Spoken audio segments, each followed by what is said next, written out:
धरना प्रदर्शन का 15वां दिन चल रहा था और 15वें दिन ही क्रशर मशीन वाले लोग हैं वह यहाँ पर बनी हुई थी, टापरी बनी हुई थी, वह टापरी बिखेर दी, उखाड़ के फेंक दी।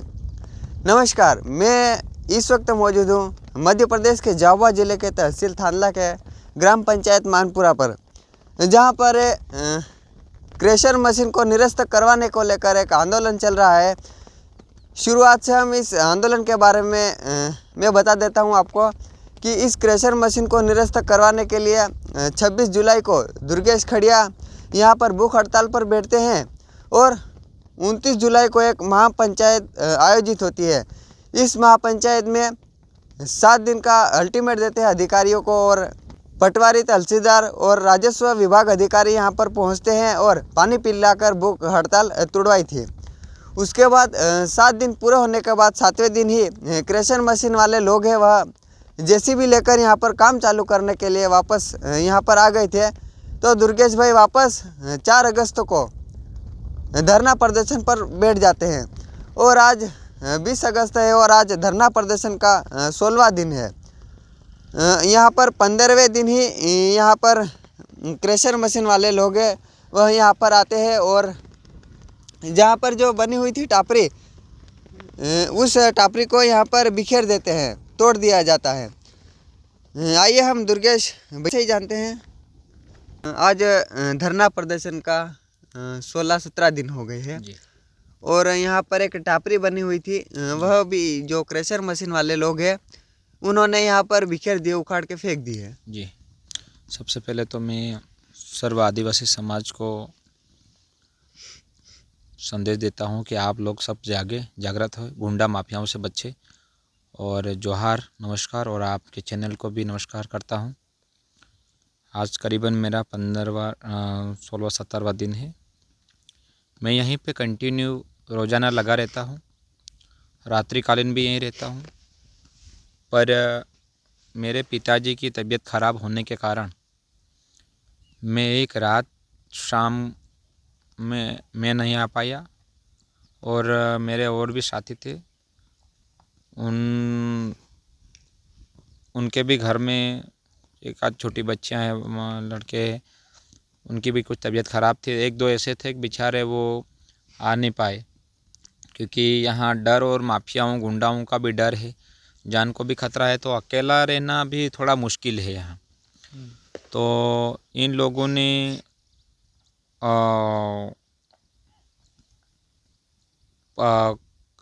कल मैं सुबह सवेरे में आया, मैं कल की रात्रि घर पर ही था, सवेरे में आया, जल्दी में आया। जैसे आकर के मैंने देखा, मेरा यही दिल है, और मैंने आकर के देखा, देखने के बाद में मेरी नज़र दूर से पड़ी तो मेरे को एक ऐसा लगा कि वाकई में मैंने जो टापरी बनाए थे, जो झोपड़ी बनाई थी, आदिवासियों की जो झोपड़ी होती है इस टाइप की, उसको वो है नहीं, उसका ठिकाना नहीं। दूर से मैं आश्चर्यचकित हो गया और मैं ये विश्वास में पड़ गया, मेरे को चक्कर आ गए कि यार ये हो नहीं सकता कि वो है कहाँ। आखिर इतनी बड़ी झोपड़ी बनी, इतनी बड़ी टापरी बनी, और वो मेरे कोई निजी कारणों से बनी नहीं थी। वो एक सामाजिक, कभी बारिश आ जाए, मेरे कभी छद्दर है, गदेले है और चटाई है, इन चीज़ों के लिए, सेफ्टी के लिए मैंने बनाई थी। तो मैंने कोई महल तो बड़ा खड़ा नहीं कर दिया था। तो वो यहाँ आने के बाद में मैंने देखा, वो मेरी जो टापरी है, जो झोपड़ी है, बड़ी थी। वो झोपड़ी के बम्बू थे वो भी ले गए, सब त्रिपाल था वो ले गए, मेरे ओढ़ने के छद्दर थे वो ले गए, और हमारे और भी गदेले छद्दर से लगाकर चटाई वो ले गए। इसके बाद में उन लोगों ने यहाँ जो तिरंगा था, राष्ट्रीय ध्वज, तो इन्होंने आनन फानन में कोशिश करी होगी उखाड़ने की, तो उखड़ा नहीं और उसके बम्बू से वो टूट गया। तो उन्होंने आड़ा टेढ़ा जैसे तैसे आनन फानन में लगाया और वो चले गए। और जो मेरी झोपड़ी के पास में एक तिरंगा है, जो 15 अगस्त के दिन हम लोगों ने फहराया था, तो वो साथ में लेते गए, कुछ तक भी यहाँ नहीं छोड़ा। सिर्फ एक लोटा था वही बचा, बस बाकी सब सामान भी ले गए? सब सामान ले गए, कुछ भी सामान नहीं रहा। और एक त्रिपाल में एक दिन फिर घर से लाया था, हवा बहुत तेज़ आती इधर दूर से और छोटे मोटे बारिश के छिट्टे आते, तो वो भी फिर दिन में पड़ा था, तो पता नहीं वो ले गए। अच्छा, कब आए थे? ये कल रात्रि को, रात को आए थे? रात को ये हो सकता इन लोगों का टारगेट भी होगा मुझे मारना, लेकिन हो सकता मुझे बचा लिया, ऐसा भी हो सकता। हमला भी हुआ था आपके ऊपर? हमला तो कल की बात है, हो सकता उन लोगों ने पहचाना नहीं होगा, तो उन लोगों ने इस प्रकार से वो चीज़ें करी थी। फिर वो उनके परिवार वाले कोई है, मैं अस्पताल में था, वो आए थे, तो उन्होंने कोशिश करी और उस मामले को बोले कि यार हम लोग भी गरीब घर से हैं। तो मैंने बोला मैं भी आपके कैसे गरीब घर से ही हूँ। और उनकी मम्मा ने, सब लोग अस्पताल में, सब लोग, बहुत सारे लोग मेरे को जो जानते हैं परिचित, वो आए, उन्होंने सब लोग आए और बोला। वो लड़के बदल गए थे और एक लड़का जो मार के चला गया, तो वो लड़के बोलते उसको भी हम नहीं जानते, यूँ करके इस प्रकार से जो चीज़ें हुई थी। और फिर मैं भी किसी व्यक्तियों को नहीं चाहता हूँ कि ज़बरदस्ती फंसाऊँ। मेरा सबसे सीधा संकल्प यही है कि वो हमला करे चाहे मुझे मारे, लेकिन मैं जहाँ तक ऐसी चीज़ें लाता नहीं हूँ। और इन्होंने, एक जो व्यक्ति था मेरे को लगातार झपटे मारे जा रहा था, वो भी फरार हो गया। और जो दो लड़के थे उनको तो फिर एक आधे घंटे का वो था, तो मैंने पकड़ भी रखा था उनको। तो कोई खैर कहीं अपने आदिवासी परिवार से थे, कहीं हो सकता मुझे जानते नहीं, जानने में चूक हुई होगी, हो सकता, क्या मालूम किस टाइप से ऐसा हुआ था। अभी धरना प्रदर्शन का 16-17 दिन हो गए हैं। हाँ, अभी तक शासन और प्रशासन से क्या बात हुई है? कुछ बात हुई है अभी? कुछ भी बात नहीं हुई। वो लोग तो 15 तारीख की शाम को हम लोग घर पर थे, मैं और मेरा भाई, और हम लोग यहाँ ध्यान देते रहते, हमारे आसपास खेती बाड़ियाँ भी, तो हम लोग यहीं थे। और कोई पेटलावद रोड, थानला से पेटलावद रोड, मतलब थानला से निकलते ऐसे किसी ढाबों पे, कोई ढाबा मुझे भी इतना याद नहीं है, किसी ढाबों पे इन लोगों की, जो यहाँ जो गुंडा माफियागिरी करने आते हैं, उन लोगों के किसी व्यक्ति के साथ बहस हुई, या जानबूझ करके बहस हुई, या किसी रंजिश के चलते उन्होंने साजिश करने की कोशिश करी, हमको फंसाने की कोशिश करी। उन लोगों ने, जो माफियाओं के जो गुंडा लोग हैं, वो नाम उनका सही साट नहीं बताते, राहुल जायसवाल का भी बताते, कभी राहुल यादव बताते, कभी प्रेम सिंह बहादुर भाबर, प्रेम सिंह जो भाबर चैनपुरा वाले, उनको बोलते हमारा काका है, कभी उज्जैन के बताते, कभी राजस्थान के बताते, वो कोई इनका आइडेंटिटी जो पहचान वो बता नहीं रहे। तो उन्होंने वहाँ ऐसे करके इनको छोटा मोटा वीडियोज़ वायरल किया, और इसके बाद में वो मैंने भी नहीं देखा आज तक। और इन लोगों ने रात्रि करीबन 10 साढ़े 10 बजे के आसपास, उधर कहीं सुतरटी तरफ के, मैं भी उन लड़कों को जानता नहीं हूँ, जो आदिवासी, पूरा आदिवासी परिवार है हिंदुस्तान के किसी भी कोने में, अगर लड़ाई होगी तो उसका जिम्मेदार क्या मैं हूँ? उनकी क्या है क्या नहीं चीज़ें, मैं तो ढाबों पे जाता नहीं हूँ, मेरे घर का चटनी रोटी खा कर रह लेता हूँ, मैं भूखा प्यासा रह रहता हूँ। तो उन लोगों ने ऐसी कुछ चीज़ें बना करके हमको फंसाने के चक्कर में, उन लोगों ने उधर के कोई सुतरेडी तरफ कोई 4 लोग, 2 लोग और हम 2, उन्होंने हमारी FIR करी रात्रिकालीन। वो भी इन लोगों ने, प्रशासन के जो नेता लोग, जो माफिया लोगों के दबाव में प्रशासन ने भी रात को FIR हमारे ऊपर, झूठा मुकदमा लगाया। तो ये चीज़ जो हमको अब पता तो कहीं न कहीं चल ही जाता है ना। अभी मेरे साथ भी छोटी मोटी घटनाएं कुछ होती है, मैं किसी लोगों को, मेरा यही टारगेट नहीं है कि उनको अस्पताल में घसीटूँ, कोर्ट कचहरी में घसीटूँ, थानों में। मैं नहीं चाहता हूँ कि कोई आदिवासी ठगाए और फंसे। तो उन लोगों ने इस प्रकार से हमारे ऊपर ये करी और उल्टे हमारे ऊपर मुकदमे लग रहे। और तो और इन लोगों ने 14 या 13 अगस्त के दिन मेरे भाई के ऊपर और मेरे ऊपर 5-5 लाख की रंगदारी बोलते हैं, रंगदारी और पैसे लेनी और डराने धमकाने मारपीट करनी, ऐसी कोई शिकायत इन्होंने यहाँ महापंचायत से पहले, महापंचायत जब होने वाली थी उसी समय इन्होंने सेटिंग कर दी थी, वो कागज़ भी वहाँ अटका दिया।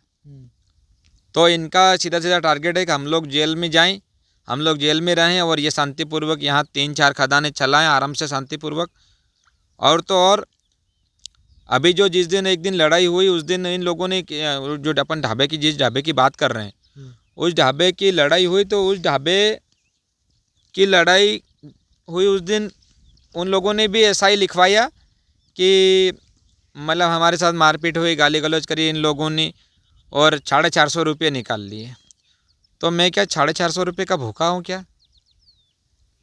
ये सच्चाई। और प्रशासन को हमने वही चीज़ें मैं बताना चाहता हूँ, क्योंकि अगर मैंने यही एसडीओपी साहब को भी यही एक दिन यहाँ आए थे, तो मैं इधर पीछे झाड़ियाँ थी तो उनके डंठलियों का मैंने एसडीओपी साहब को यही बोला, वो जा रहे थे, मैंने सर हमारे ऊपर जो एफआईआर हुई और हमारे ऊपर जो चीज़ें जो हुए वो झूठी है। तो उन्होंने बोला कि बोले आप बरी हो जाओगे अगर ऐसा है, लेकिन एक कागज़ अगर ये आगे चिपका करके लगा देंगे, 2 लगा देंगे, 3 लगा देंगे। अबे मैं कल चाहता तो वो लड़के, उनके परिवार वाले, उनके रिश्तेदार कुछ तो मतलब वो बोलते कि यार हम सूरत से आए न, मतलब कोई हम ऐसे, इनके लड़कों के पापा भी नहीं है। मैंने बोला यार कोई बात नहीं, उनकी मम्मी ने बोला। तो मैं अगर चाहता, मैं उन 4-5 लड़के थे, लेकिन एक जो मार के चला गया, 2 लड़के मैंने पकड़ भी लिए, मैंने बड़ी मशक्कत के साथ में पकड़े, लगभग आधे घंटे तांडव चला। तो मैंने उनके खिलाफ भी, मैं ये नहीं चाहता हूँ कि मैं अगर उन लोगों के 5 लोगों की एफआईआर करता तो ये इधर माफिया और गुंडा और मवाली जो नेता है, जो नेतागिरी फालतू की करते हैं, जो भ्रष्टाचारी, वो हमारे 15 लोगों की करते हैं। तो मुझे तो इस सिस्टम से वो दूर करना चाहते हैं, मुझे जेल में फेंकना चाहते हैं। इसलिए मैंने बोला नहीं, कोई बात नहीं, अगर किसी व्यक्ति ने कुछ कर दिया, मैं मरा तो नहीं ना, कोई बात नहीं। तो इस प्रकार से चीज़ें हुई। अभी यहाँ आपसे यहाँ के जनप्रतिनिधि मिलने आई से? यहाँ के जनप्रतिनिधि मिलने नहीं आए।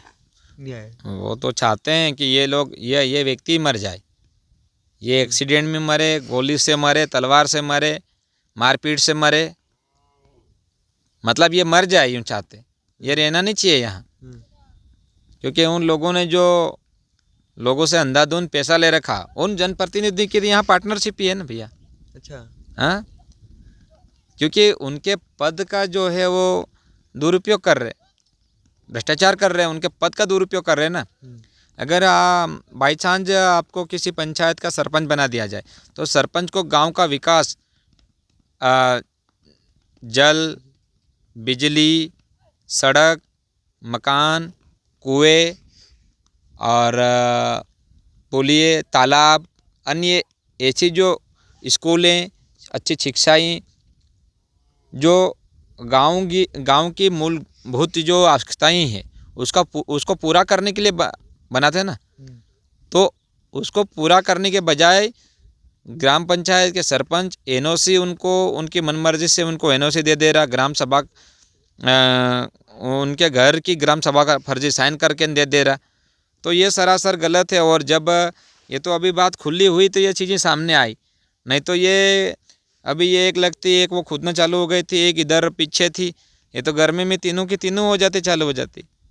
तो जिस ग्राम पंचायत से अगर कोई सरपंच अगर सिलेक्टेड होए, निर्वाचित होए, तो उस ग्राम पंचायत की सारी भूमि को उखाड़ के फेंक देगा, तो उसको विकास नहीं कहते हैं, उसको नर्क का कुआं बोलते हैं। तो वो इन लोगों का यही है कि कल उठ करके ना, आज तो ये आबादी इतनी कम है, तो कल उठ करके ना अगर जनसंख्या अगर बढ़ेगी, आबादी बढ़ेगी, कहीं ना कहीं अभी एयरपोर्ट भी बनेंगे, अभी इस क्षेत्र में एयरपोर्ट बनने वाला है। तो किसी की अगर भूमि थोड़ी सी मात्रा में है तो वही चली जाएगी, तो उनको सरकार विस्थापित कहाँ करेगी, कहाँ ले जा कर के उसको रखेगी, ये बता देना। और सरकार जो भी है, गुंडा माफिया, इनको संरक्षण दे रही है, बोले मार दो इनको, कुछ नहीं होगा। और मैं ये कह रहा कि यहाँ जो क्षेत्रफल है, तो यहाँ मानपुर और बीड़-मुड़ीपड़ा की सीमा पे 2 क्रशर है, और खदानें भी काफ़ी 1-1 किलोमीटर लंबी फैल चुकी है, और 3 लगेंगे।